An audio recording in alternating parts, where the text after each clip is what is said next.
ang Justice Committee ho sa Kamara kapwa binasura ang dalawang impeachment complaint laban kay Pangulong Marcos at sinabing hindi pa patay ang impeachment complaint.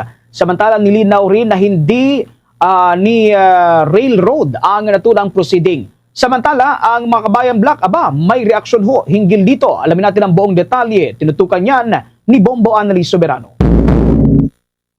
Ibinasura na ng House Committee on Justice ang dalawang impeachment complaints laban kay Pangulong Ferdinand Marcos Jr. kung saan kapwa idineklara itong insufficient in substance. Ito ay matapos ang 3 araw na marathon hearing ng komite.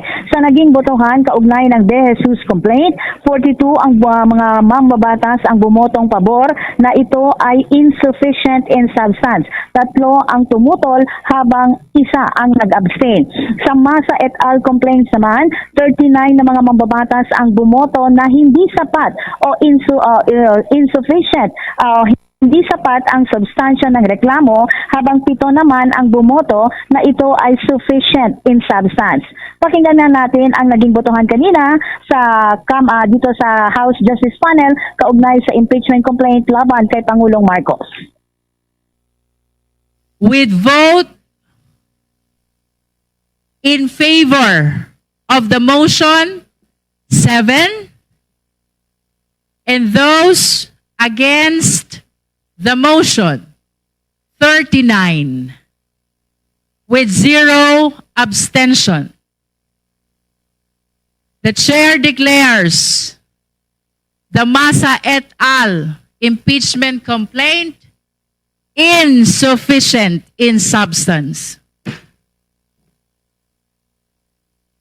That concludes the voting on the sufficiency or insufficiency of substance of the 2 impeachment complaints. If we have no other matter to discuss, we are suspending the meeting until February 9, 2026, 10 o'clock in the morning. Members present are considered informed in today's hearing. Meeting is suspended. Nilinaw naman ni Luis Ron na maituturing na ring patay ang impeachment complaint sa committee level.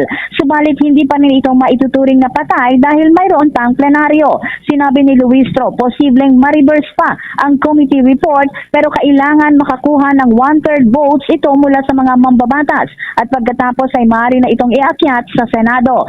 Sa Lunes, nakatakdang magpulong ang Justice Committee para i-finalize ang kanilang committee report na kanilang ipapasa sa plenaryo. Hindi naman masabi ni Luistro kung kailan ito tatalakayin na ang kanilang committee report sa plenary. Pakinggan natin muli si Representative Jervy Luistro.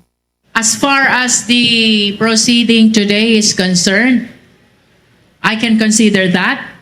However, we should be mindful that the committee report can still be reversed by at least 1/3 of all the members of the House of Representatives.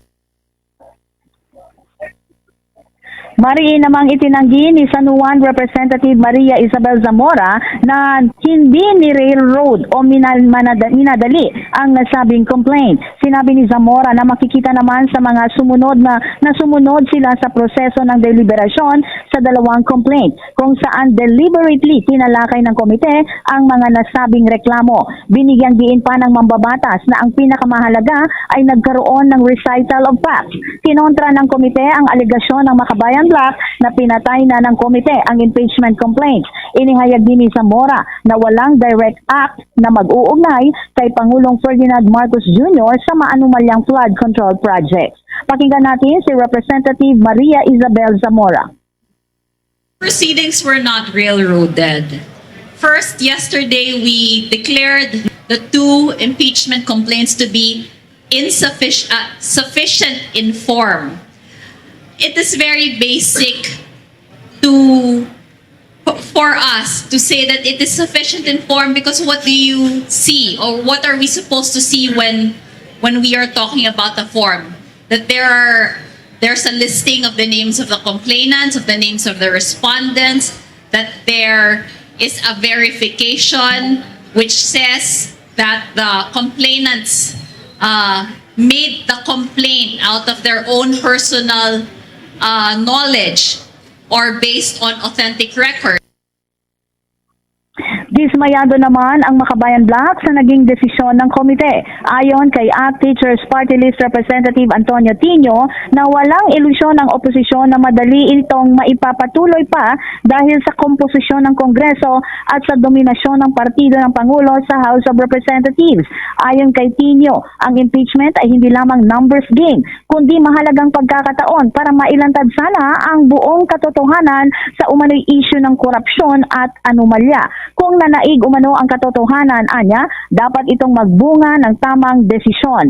Tinukoy din ni Tino na ang impeachment complaint ng Makabayan Black na inendorso ni na Representative Sara Elagodin at Representative Rene Co ay naglalayong ituring na isang proseso ng paglalahad ng mga alegasyon na may kinalaman sa sistematikong korupsyon, abuso sa kapangyarihan, sa unprogrammed appropriations at direktang pakinabang ng Pangulo umano sa mga kickback scheme. Pakinggan natin si Representative Antonio Tino.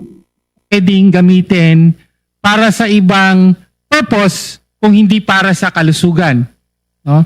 At panghuli ay sinasabi dito na direktang may paglahok sa insertion at pagdanggap ng kickback ang Pangulo. No, sa madaling sabi, sufficient in substance po ang complaint at ang pinakamahalaga po dito ay sinasagot ang tanong. No? Nangyari ang pinakamalalang corruption na tinatawag nating flood control corruption scandal sa unang 3 taon ng pagkapangulo ni Ferdinand Bongbong Marcos. Samantala, ikinalugod ng Malacanang ang pagbasura ng House of Representatives sa dalawang reklamong impeachment laban kay Pangulong Marcos. Ayon kay Palace Press Officer Undersecretary Claire Castro, natutuwa ang Pangulo dahil nasunod ang proseso. Sinabi pa ni Castro, hindi napanood na ni Pangulong Marcos ang botohan at deklarasyon na insufficient ang substance o laman ng reklamo dahil nasa 20 pulong ito ngayong hapon. Nakita na niya ngayon ng mga mambabatas maging ng ilang constitutionalist kung ano ang katotohanan o nakitang walang merito ang mga reklamo. Pakinggan natin si Palace Press Officer Undersecretary Claire Castro. Unang-una po ay ikinatutuwa po natin na nasunod ang proseso at nagpapasalamat po tayo na nakita po ng mga mababatas kung ano po talaga ang katotohanan. At doon po tayo lagi sa katotohanan. Nakita po natin na talaga wala naman pong merito ang nasabi mga complaints at miskin na po ang Pangulo ay kumpiyansa na wala siya pong ginawang anumang impeachable offense. So maraming salamat po dyan at sa ngayon po, tutok po ang Pangulo sa pag-angat ng ekonomiya ng bansa. Kaya sabi po niya, let's move forward. Hindi po niya napanood at nasabihan lang po namin kung ano po ang naging resulta dahil po ang Pangulo po ay nasa 2 events po. Natuwa po siya.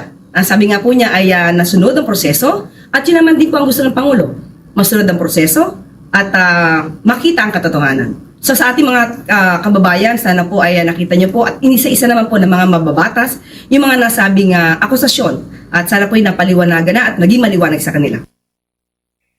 Si Palace Press Officer Undersecretary Claire Castro. Bombo Alagi Montaño Soberano nag-uulat. And this is Bombo Radio Philippines, the #1 and most trusted source of news and information. Basta Radio, Bombo! For the most trusted source of news and information, visit our website at www.bomboradio.com. Follow us on Bombo Radio mobile app, Facebook, YouTube, TikTok, and X, formerly Twitter. Like, share, and stay connected. Anytime, anywhere.